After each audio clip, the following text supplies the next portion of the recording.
Kabanata 121. Hashtag Green hashtag, siya ang bagong designer, di ba? Hindi ko inaasahan na gagawin niya ang ganoong bagay. Lumalabas na hindi talaga sinasalamin ng mga obra maestra ang tunay na personalidad ng taga-disenyo. Hindi na ako bibili ng mga alahas ng Vanna. Isang malaking grupo ng mga netizens ang nagsimulang magtag sa Twitter at Facebook accounts ni Willow sa kanilang mga komento at nagsimula pa ng hashtag para kondenahin siya. Hashtag glazed onion hashtag, hindi na kailangang ipaliwanag pa. Napakaraming konkretong ebidensya, deactivate mo na lang ang iyong Facebook at Twitter account. #spicyfood4life hashtag, tinatawag mo talaga ang iyong sarili na isang designer ng alahas. Insulto ka sa mga designer ng alahas. Hashtag sexof hashtag, hindi ba nakakatawa? Ang isang taga-disenyo na gumawa ng isang koleksyon ng mga alahas na nagbibigay pugay sa konsepto ng disenyo ng Gothic ay hindi man lang kilala ang taga-disenyo na si Dila. Nabalitaan ko na nakagawa siya ng mga perpektong obra maestra pagkatapos lamang ng isang buwang pag-aaral ng disenyo ng alahas. Ito ay medyo mapangahas, hindi ba? I doubt na may kinalaman sa kanya ang mga gawang iyon. Sa Vanderbilt Manor, si Willow ay inatake ng mga netizens kaya hindi siya naglakas loob na tumingin sa kanyang telepono. At ang kanyang isip ay malapit ng masira muli. Nag-aalalang lumapit sa kanya si Layla, kinuha ang cellphone ni Willow, binasa ang masasamang komento, at nag-aalalang nagtanong, paano ito nangyari? Hindi mo ba nilinaw? I really didn't expect that Pearl would have the ability to let those goons push all the blame back to me. Damn it, Maisie Vanderbilt. Ang babaeng iyon ay ang taong dapat sisihin. Siya ang dapat na nakakuha ng lahat ng spotlight kagabi. Napakagat si Willow sa kuko ng hinlalaki niya na halos mabibitak na. Sinimulan na ngayon ng mga Santiago na supilan ng mga Vanderbilt, at natakot ako na baka pagdudahan ako ni Itay. Kaya naman pinili kong ihayag sa publiko at linawin ang usapin. Mahusay na ngayon, inikat talaga ni Pearl ang mesa at niloko ako. Damn, si Maisie ang may kasalanan ng lahat ng ito. Kung hindi dahil pinagtatakpan ni Maisie si Nolan, babaguhin kaya ni Pearl ang target niya at sisimulan na niya akong harapin ngayon. Dahil ang bitch na iyon ay gustong magpaulan ng apoy at asupre sa ating mag-ina, mukhang kailangan na nating ipakita ang ating trump card ngayon. Tinitigan ni Willow ang kanyang ina. Anong trump card ang mayroon tayo ngayon? Masiglang paliwanag ni Layla, syempre para i-push lahat ng sisi kay Maisie. Dahil gusto niyang tanggapin mo ang pagkahulog para sa insidente, kung gayon paano natin hindi makakalaban at gagawing impyerno din ang buhay niya. Huwag mong kalimutan, paano naging si Miss Santiago ang nasa lounge kagabi. Dapat si Maisie ang bitch na na-set up. Kung ganoon ang kaso, hindi rin ba siya kinasusuklaman ni Miss Santiago? Kaya't hanggat maaari nating itulak ang lahat ng sisihin kay Maisie, walang paraan na matakasan niya ito. Ang bitch na iyon ay gustong masaksihan mula sa malayo ng ang aking anak at si Miss Santiago ay nag-away hanggang sa mamatay habang siya ay umatras mula sa pangyayaring ito nang hindi nasaktan. Mangarap ka. Sa gabi, tumating si Nolan sa 16th floor. Halos lahat ng mga tauhan sa ika-16 na palapag ay walang pasok, at tanging mga ilaw lamang ng opisina ang nakabukas pa rin. Nakarating siya sa labas ng opisina ni Maisie, buti na lang nakita niya si Maisie na nakahiga sa desk na natutulog na may hawak na panulat, at may ilang hindi pa tapos na drawing sa desk. Lumapit si Nolan sa kanyang tabi, kinuha ang panulat sa kanyang kamay, itinago ito, at sinulyapan ng hindi mapagkakatiwala ang babae. Siya ay mukhang kaibig-ibig lamang kapag siya ay natutulog. Pinuhat niya pahiga si Maisie habang nakayuko lang si Maisie at nakasandal sa komportableng posisyon na hindi nagpapakita ng tendency na magising. Alam mo kung paano matulog ng mahimbing sa kapayapaan. Isang bakas ng kawalan ng kakayahan ang sumilay sa ilalim ng mga mata ni Nolan habang nakatingin siya sa babaeng nasa kanyang mga bisig. Pagbalik sa Goldman Mansion, pinuhat pa rin ni Nolan si Maisie habang papasok sa pinto. Ang tatlong Rugrats ay nakaupo sa tabi ni Mr. Goldman Sr. na kumakain ng hapunan, at lahat sila ay natigilan nang makita nila ang kanilang ama na papasok kasama ang kanilang ina sa kanyang mga bisig. Pinuhat siya ni Nolan sa itaas, gusto ni Colton na maabyutin sila at tingnan, ngunit kinaladkad siya pabalik ni Mr. Goldman Sr. Ikaw maliit na bastos, bakit mo sila sinusundan? Tumugon kaagad si Colton, pupuntahan ko sina Daddy at Mommy. Magiging parang pusa ka sa dalawang kalapati kung sasali ka sa kanila ngayon, walang magawang sabi ni Mr. Goldman Sr. Kailangang mag-isa ang iyong ama at ina. Kung hindi, paano susuyuan ng tatay mo ang nanay mo? Oo, hindi pa rin matanggap ni Mommy si Daddy. Bahagyang tumanggaw si Daisy. Kabanata 122. Tiningnan ni Mr. Goldman Sr. ang tatlong bastos. Kung gayon, bakit hindi tinatanggap ng inyong ina ang iyong ama? Nagkatitigan ang tatlong Rugrat at saka nagkwento kay Mr. Goldman Sr. tungkol sa karanasan ng kanilang ina. Matapos makinig sa kanilang paliwanag, medyo madilim ang ekspresyon ni Mr. Goldman Sr. Wala akong pakialam sa background ni Maisie, pero ngayon ko lang nalaman na si Maisie ay isa sa mga anak ng Vanderbilt. Bagamat isang maliit na pamilya lamang ang mga Vanderbilt sa Baseburg, matatanggap pa rin siya ng mga Goldman bilang aming manugang. Ang hindi ko inaasahan ay 6 na taon na pala talagang nabulag at niloko ng illegitimate na anak ng mga Vanderbilt ang anak ko. No wonder ayaw tanggapin ni Z ang anak ko. Karapat-dapat ang batang ito. Lolo, gusto mong makasama ni Mommy si Daddy, di ba? Tanong ni Colton. Gumuso si Mr. Goldman Sr. Siyempre, sa wakas ay nakilala na ng aking anak ang isang babaeng gusto niya. Walang paraan para masira ko sila. Sa madaling salita, ang binibini ang tanging dahilan kung paano mahahanap ng pipi kong anak ang kanyang tunay na pag-ibig. Sa kwarto, inilagay ni Nolan si Maisie sa kama. Bahagyang napaungol si Maisie ng madikit sa malambot na kama, gamulong-gulong, at humiga sa braso nito. Bahagyang kumunat ang noo ni Nolan.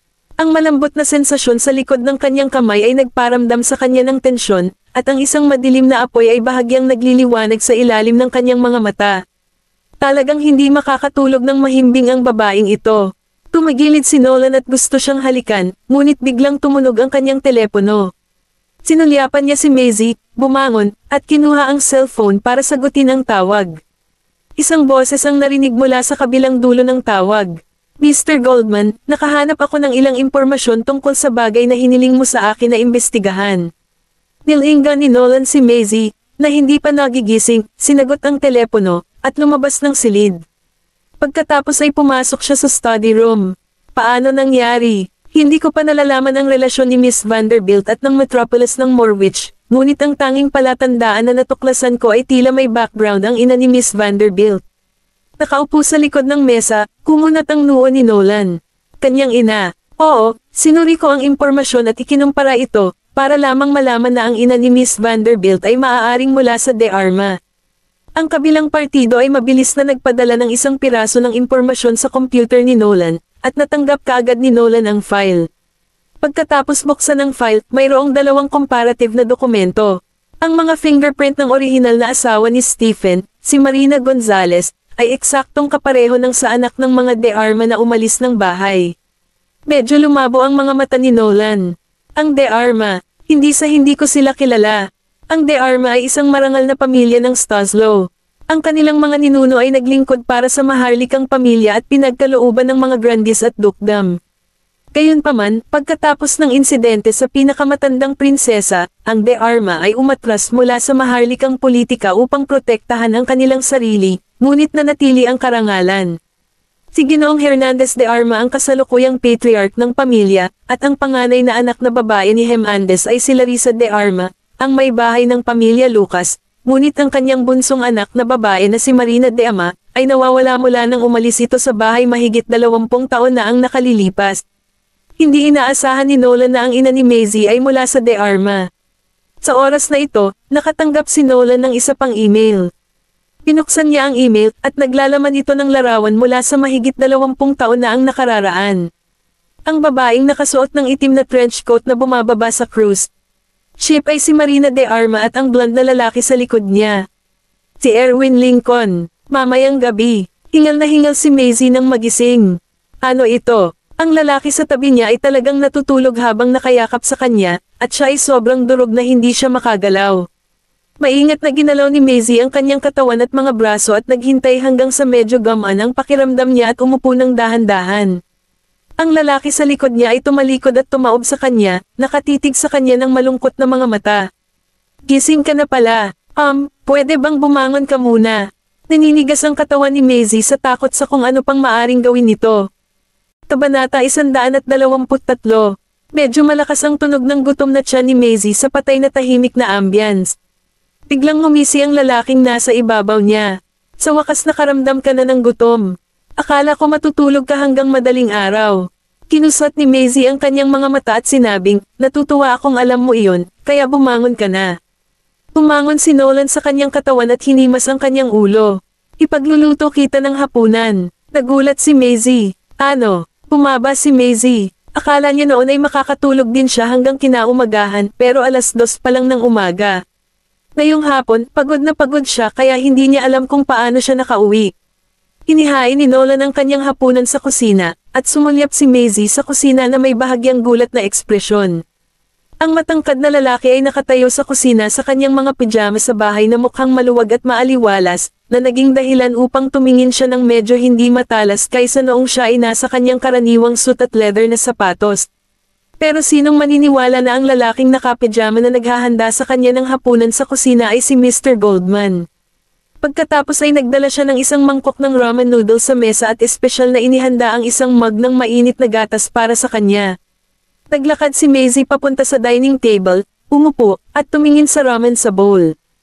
Ang sabaw at noodles na ginawa ng isang taong nagluluto ng ramen noodles sa unang pagkakataon ay karaniwang malagkit, ngunit maliwanag na hindi ito ang kanyang unang pagkakataon. Ang sabaw ay mayaman sa kulay, habang may ilang diced na kamatis at ham, 2 pritong itlog ang inilagay sa ibabaw upang takpan ang pansit, at ang tinadtad na berdeng sibuyas ay iwinisik sa ibabaw ng lahat upang magdagdag ng higit pang kulay sa ulam. Ang ganda talaga ng presentation. Kinuha niya ang tinidor at kinuha ang ramen. Walang basag o lagkit, ang pansit ay al dente pa rin. Napaangat ang mga mata niya para tingnan ang lalaking nakatitig sa kanya habang nakapatong ang baba sa magkasalikop nitong mga daliri. Ang galing ni Mr. Goldman sa pagluluto ay medyo top-notch, ha? To be honest, kung ako ang nagluto nito, baka hindi ko magawang magmukhang napakaganda. Bahagyang nakataas ang sulok ng labi ni Nolan. Ako'y masaya na nagustuhan mo. Nang makitang nakasubo na si Maisie, damilat siya. Ano ang lasa? Well, hindi naman masama. Huminga siya ng ilang subo at nanunuya. Akala ko noong una ay ang mga kamay ni Mr. Goldman ay nariyan lamang para humawak ng mga panulat at pumirma ng mga kontrata, ngunit tila na itago ng mabuti ang kanilang mga kakayahan. Speaking of concealment, hindi ba dapat ikaw ang pro dito? Tumigil ng ilang segundo ang pagkilos ni Maisie bago niya itinaas ang ulo at nakipagpalitan ng tingin kay Nolan. Ako, itinaas ni Nolan ang kanyang baba, sumulyap sa kanya, at tumanggo. Napayuko si Maisie at nagpatuloy sa pagkain ng noodles. Nakakatawa ka, wala akong dapat itago. Ibinuka niya ang kanyang mga labi na walang pakialam. Halimbawa, ang relasyon ninyo ni Erwin. Nang makitang nagtatanong na naman si Nolan tungkol kay Tio Erwin, napakunot ang noo ni Maisie. Sa tingin mo ba kakaiba para sa akin na makilala si Erwin? Pinaplano ba niyang lutisin ang bagay na ito? Bahagyang tumalikod si Nolan, nakapikit. Matagal nang magkakilala ang nanay mo at si Erwin, hindi ba? Nagulat si Maisie, at pagkatapos ay naging malungkot ang kanyang mga mata. Iniimbestigahan mo ba ako? Ikaw ang tumangging sabihin sa akin ang higit pa, kaya maaari ko lamang imbestigahan ito ng mag-isa. Nolan Goldman, kasuklam-suklam kang skunk. Nagngangalit ang mga ngipin ni Maisie. Ang dibag na ito ay nag-iimbestiga sa aking mga pangyayari ng walang pahintulot ko. Walang magawa si Nolan. Paano ako kasuklam-suklam? Gusto ko, nang mas makilala ang babae ko, ang biological mother ng mga anak ko. Sa sobrang galit ni Maisie ay gusto niyang ihagis sa kanya ang bowl. Ang salitang brazen ay ganap na nilikha para sa isang katulad niya. Bilang kapalit, sasabihin mo sa akin ang gusto kong malaman, at sasabihin ko rin sa iyo ang gusto mong malaman tungkol sa akin. Ayokong malaman ang tungkol sa iyo. Mabilis na lumabas sa bibig niya ang mga salita ni Maisie kaysa sa maproseso sa loob niya na malamang ay ikinagalit ng lalaki. Nanlalabo ang mga mata ng lalaki nang bigla itong tumayo at naglakad palapit sa kanya. Anong ginagawa mo? Wag ha. Tiniliti siya ng lalaki sa bewang gamit ang 2 kamay. Sinubukan ni Maisie na umiwas sa pamamagitan ng paggalaw sa buong lugar at gustong makatakas sa pagkakahawak niya, ngunit siya ay nakahawak sa kanyang mga bisig. Kabanata 124. Hinawakan siya ni Nolan at umupo sa upuan. Ngayon sabihin mo sa akin. Wala nang lakas si Maisie na magpumiglas at hindi na napigilan ang iba't ibang pakulo ng lalaking ito. May ginawa talaga siyang parang bata para pilitin akong magsalita. Nagpahinga muna siya para makahinga at hinawakan ang kamay nito sa takot na baka kilitiin na naman siya nito bigla. Matagal ko na siyang kilala pero hindi ko alam ang relasyon nila ng nanay ko. Tapos, paano ko malalaman ang isang bagay na gusto ko ring malaman? Nakita ni Nolan na tila hindi na siya nagsisinungaling, kaya dahan-daang bumukas ang labi nitong mahigpit na nakadikit habang sinasabi, hindi mo ba alam ang kanyang pagkatao? Wala akong pakialam kung ano ang identity ni Uncle Erwin. Anyway, siya ang pinakamagandang kamag-anak na mahihiling ko bukod sa nanay ko. Bagamat hindi sila magkadugo, itinuring na niyang kamag-anak si Tio Erwin, marahil dahil siya lang ang nakakaalala na umiral ang kanyang ina. Namilog ang mga mata ni Nolan. Mukhang hindi alam ni Maisie ang Metropolis, kaya malamang na hindi niya alam na ang kanyang ina ay mula sa De Arma. Sinabi ko na sa iyo ang lahat ng nalalaman ko. Maaari ko bang ipagpatuloy ang pagkain ng aking ramen? Ngumiti lang si Nolan at hinayaan siya. Hinintay ni Maisie na tumayo si Nolan bago muling umupo at nagpatuloy sa pagkain ng kanyang ramen. Napatingin si Nolan sa kanya. Magpahinga ka pagkatapos kumain ng noodles. Saka siya umakyat sa taas. Nilinga ni Maisie ang kanyang ulo, tinitigan ang kanyang likuran, at hindi naiwasang mag-isip, baka may nahanap siya. Kinabukasan, pagdating ni Maisie sa kumpanya, nakita niyang nagkukumpulan ang ilang empleyado, nag-uusap. Matapos siyang makita, ang isa sa mga babaeng empleyado pagkatapos ay subconsciously na inilagay ang kanyang cellphone. Miss Zora, anong problema? Siya'y ngumiti. Miss Zora, ang bagay tungkol kay Miss Santiago. According to some posts on Facebook and Twitter, it has become related to you, nahihiyang sagot ng babaeng clerk. Inilabas ni Maisie ang kanyang cellphone at tiningnan, only to realize na ang lahat ay sinisisi sa kanya ni Willow. Lumapit si Kennedy, kaya pinaalis ng mga kawani ang kanilang maikling sesyon ng chismis at bumalik sa kani-kanilang workstation para magtrabaho. Lumingon si Maisie sa ngumiti. Tito Kennedy, nag-scroll ka na ba sa iyong Facebook o Twitter? Oo, nakita ko na ang lahat. Itinulak ni Willow ang lahat ng sisi sa akin. Kalmado pa rin si Maisie. Nagsalubong ang kilay ni Kennedy. Sa palagay ko ay nadala si Willow sa isang sulok at gustong-gustong palalay ng mga bagay. Nangako ka kay Mrs. Santiago na tutulungan si Miss Santiago, pero ilalagay namin si Miss Santiago in a very vulnerable position if we release that recording now. Kung pipiliin nating hindi tulungan ang mga Santiago at ilabas ang recording ngayon, magtatapos ang lahat dito at ngayon din. Napabuntong hininga siya dahil hindi niya maintindihan kung bakit kailangang tulungan ni Maisie ang mga Santiago. Napangiti si Maisie. Uncle Kennedy, ang pagtulong sa mga Santiago ay isang paraan lamang para makakuha ng pabor sa kanila. Kung tutusin, nasa industriya ng alahas din ang mga Santiago. Ayokong masaktan sila at gumawa ng isa pang kaaway. Higit pa rito, kung hihilingin ni Leila sa mga Santiago na makipagsanib puwersa muli sa kanila, ito ay lubhang makapipinsala sa atin. Tumigil sandali si Kennedy at biglang napangiti sa kahihiyan. Mukhang masyadong makitid ang isip ko. Hindi ko man lang naisip ito. Ang pabor sa mga Santiago ay magiging mas madali para sa atin kapag nakatagpo natin sila muli sa hinaharap.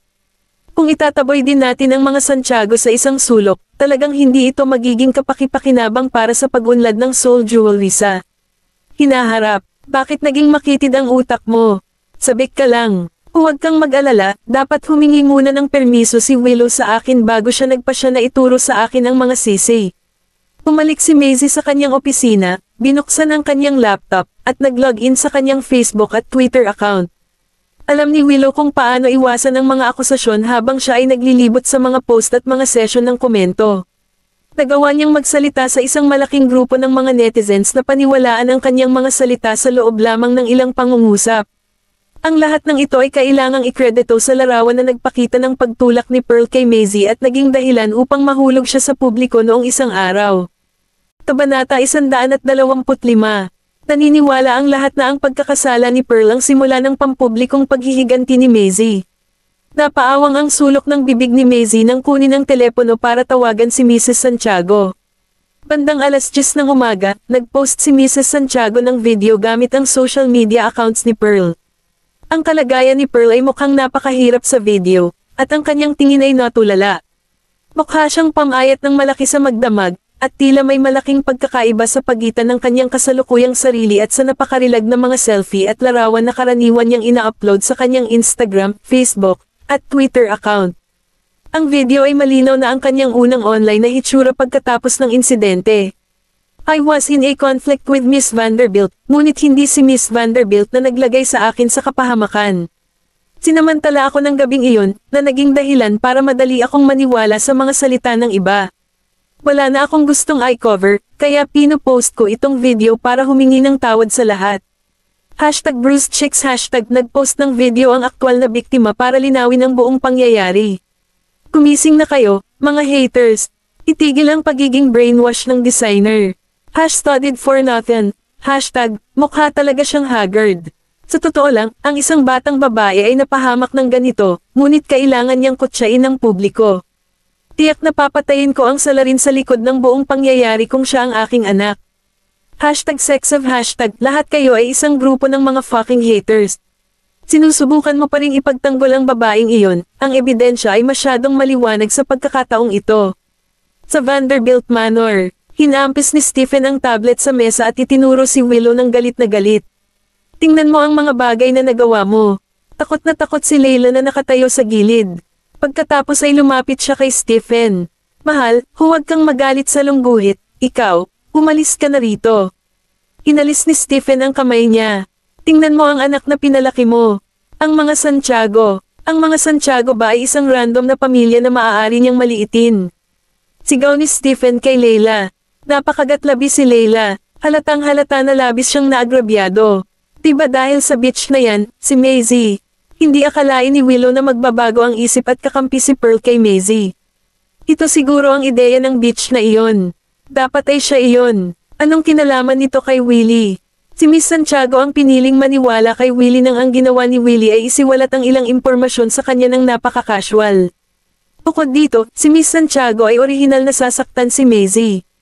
Siya ang taong walang kakayahan kaya nakakuha siya ng one-up ni Maisie, walang malay na hinayaan ni Layla na madulas ang kanyang dila.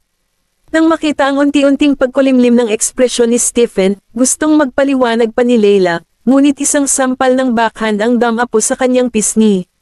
Ang sampal na iyon ay muntik nang magpatalon sa ere kay Layla, at napahiga siya sa sofa. So si Z ang orihinal mong target. Hindi makapaniwala si Stephen. Si Layla ay palaging naglalagay ng isang mabait na stepmother front kapag siya ay nasa paligid, at maging si Willow ay nagkakaroon ng hitsura ng isang masunuring anak, ngunit hindi niya inaasahan na ang kanyang kasalukuyang asawa ay maaaring magsabi ng ganoong bagay. Mahal, hindi ko sinasadya yon. Hindi siya pinansin ni Stephen pero pinandilatan niya si Willow na medyo namumutla ang mukha. So totoo bang ikaw ang nag-set up kay Z 6 years ago? Tay, hindi ko ginawa. Dapat maniwala ka sa akin. Nagpanik talaga si Willow. Ako ay hindi dapat itaboy sa Vanderbilts dahil dito. Kung hindi, wala nang matitira sa akin. Stephen, isang mahigpit at mababang boses ang nagmula sa itaas habang dahan-daang bumababa, si Madam Vanderbilt kasama si Linda. Anong ginagawa mo? Bakit galit na galit ka? Inay, wala kang pakialam. Paano ako hindi mag-aalala tungkol dito? Sinulyapan ni Madam Vanderbilt si Layla, na nasample, at saka tumingin kay Willow. Siya ang babaeng pinilit mong pakasalan, at siya ang anak na ibinalik mo sa Vanderbilt. At nagsisimula ka ng magalit sa kanila ngayon. Tanong niya, tumakbo si Willow kay Madam Vanderbilt at nagbigay ng masamang tingin. Lola, tumingin si Madam Vanderbilt kay Stephen na may problemang ekspresyon. Stephen, no matter what, anak pa rin ng Vanderbilts at apo ko si Willie. Ang mga Vanderbilts ay kailangan pa ring umasa sa kanya upang umakyat sa panlipunang hagdan. Pinaalis mo na sa bahay ang isa mong anak. Plano mo bang itaboy ang anak na ito?